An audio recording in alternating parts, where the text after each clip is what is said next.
Rimworld is a sci-fi Dwarf Fortress style manager, and I don't use that lightly, honestly. When people talk to me and they say, I want to learn Dwarf Fortress, but it seems like a little bit too complicated or a little bit like too homebrew, and I'm not sure I'm up for that challenge, I always tell them, try Rimworld. Rimworld plays just like Dwarf Fortress, with the main exceptions being that there is only one Z level, and I know what you're thinking. You're like, oh, my Dwarf Fortress fans are like, that's so boring. How could I only be constrained to one Z level? They make up for it in a lot of really interesting ways. I would describe it as like Dwarf Fortress with a little bit better user interface and a lot more attention to detail for each unit. And once again, I know what you're going to say. You're going to say Dwarf Fortress simulates every single part of the body. So does Rimworld, and Rimworld actually has surgeries where you can actually like swap out organs to improve the health. So it simulates each person just as much. And I would describe the psychology simulator as just as detailed. And it's even, arguably more detailed in some ways, that there's not just drink, there's all kinds of psychoactive substances that your characters can, use to get through something, but can also get addicted to, can have withdrawal through. We're actually going to get into a lot of this. Maybe I should just start by telling you about how my first game back after 6 years away, literally 6 years,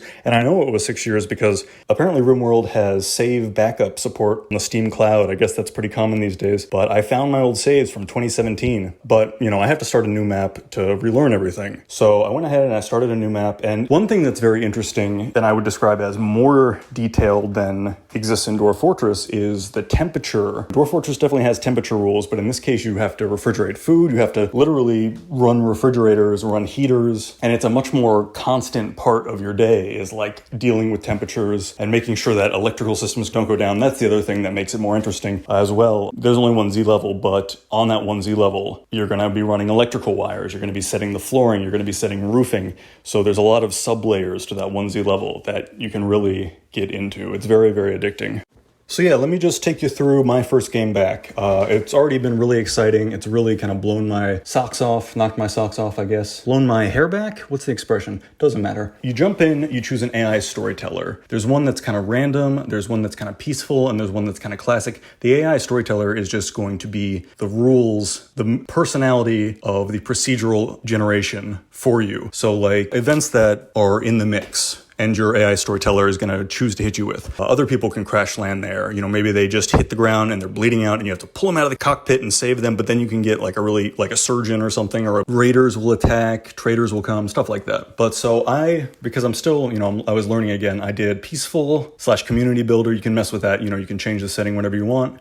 And I did, I think, Phoebe Chillax, who is the most peaceful one. Just turn off enemies while I get my bearings. And I'm glad that I did that because this ended up being such a, what's a polite word for cluster? Into such just a total mess, I'll say. And hopefully I remember to bleep that out. But so after you generate your world, it has the same thing as Dwarf Fortress, where you kind of generate your world and it'll procedurally make everything. It'll set up the whole planet, and then you just choose a place to embark. Another thing that I'm going to give Rimworld credit for is that the moving on the overworld map outside of your little embarkment is much more fleshed out at this point. So like Rimworld, you can load up like 3 of your, they're called pawns in Rimworld, because if you look at the art, you'll see they don't have any feet. They're shaped like pawns. And it's a good way to describe them in any management simulators. I might start even calling dwarves are dwarves, but in Rimworld, they're called pawns. The overworld traveling is much more developed. You can load up a caravan with this much food, these exact pawns armed with this, and send them halfway across the globe and watch them and check in on them. And then when they get to their destination, you can actually control them on that new map. It'll like zoom you in. So you can actually walk the ground with your pawns anywhere on the globe, which is really, really cool. And currently not really something that Dwarf Fortress supports nearly as well. It's not a contest, for the record. I can already feel my Dwarf Fortress fans being like, it's not as good as Dwarf Fortress, stop comparing it. But they are, seriously, they're like sister games. They're the same spirit and the same, if you're like me, the same sticky addictiveness. So anyway, we end up embarking at this swamp, and here was where I made my first mistake. Originally, the game was going to give me a fearful chef. You choose 3 people who survive the crash landing, and the rest of them, basically it's going to roll you 8 pawns. It's going to auto choose the 3 best, but then you can also swap them out if you want. And I made a bad mistake so I got a fearful chef, a furniture builder, and a bodyguard. And then if you look down in my left behind list, I saw a renowned professor named Jackalope. Jackalope is going to be such a source of problem immediately. So I saw Jackalope. She's a renowned professor. That's really cool. I'm going to swap her out with that fearful chef. What do I need that for? The professor is going to pay off. So as soon as we get to the surface, it turns out that Jackalope has severe asthma, what the game describes as major asthma in both lungs. So Jackalope is going to proceed to malinger in bed, basically. The game describes her as mostly healthy, but needing immediate attention for asthma. And we don't have anything to fix that at the moment because we just crash landed. So Jackalope, although a brilliant professor, is going to be useless and lay in bed until this first map that I set up actually wipes. Don't want to spoil it, but we may as well get there. So this is how we wiped the first time. One thing I really like that is, and it was a nice surprise, I almost quit out because I was like, oh, this map is ruined. But I stuck around just to see what would happen after all 3 of my first survivors were dead. The game is actually nice enough, maybe just in my settings, the AI storyteller, it will spawn you 1 new person. And I was able to, it was very close. That 1 new person almost died as well. So I'm not sure what happens if you wipe out twice, if it always gives you 1 new person to start or not. My 1 new person barely was able to survive, and now I'm back up to 3 survivors. So we get down, we start setting up. I'm trying to remember how to do it, because I remember that power system is really important. I remember that refrigeration is really, really important. So I'm immediately trying to figure that out, get them in a shelter, get them out of the elements, and get a power system set up. I'm immediately down 1 person because Jackalope is like, no, I have asthma. And it literally stays in bed for a season and a half until everyone is dead. But so I get Melton, and I actually have to remind myself because I have 3 new characters, and I know the 3 new characters' names, but I've already forgotten. Guile, Melton, and Jackalope are who I started with, and they are now all buried in the backyard. Guile was a little bit of a psych case. Oh, so this is another thing where I'm going to compare it to Dwarf Fortress and just kind of give you a sense of how it's different. In Dwarf Fortress, you get up pretty quickly to 15, 30, 45 more dwarves, and you stop really caring about each one. If one is really causing an issue, you'll figure it out and fix it.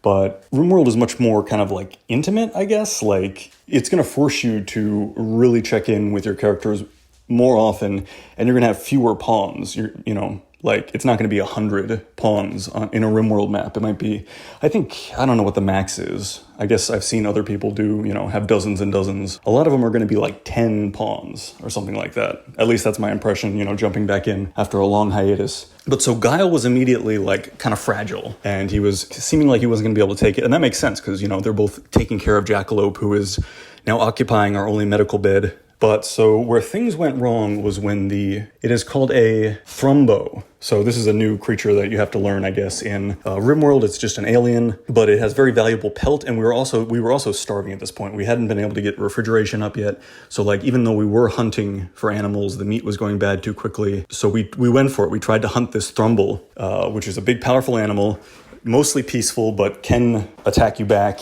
if it's a life or death thing. And my hunter, Melton, ended up going up to it and not being able to kill it, and it ended up overpowering Melton, and then because it was enraged, basically broke into our house. I'll show the screenshots here. Killed Jackalope, still in her bed, and then got Guile as well. And that is when we meet Axel, the real leader of the beginning of my successful building. He inherited and buried the 3 original pawns. He inherited their little house, buried the people who were there before. He was a little more able to take care of himself. That was really good. And he ended up, so we were at a situation where we still didn't have any food because we had failed to kill that thrumble. So he shows up, there's no food.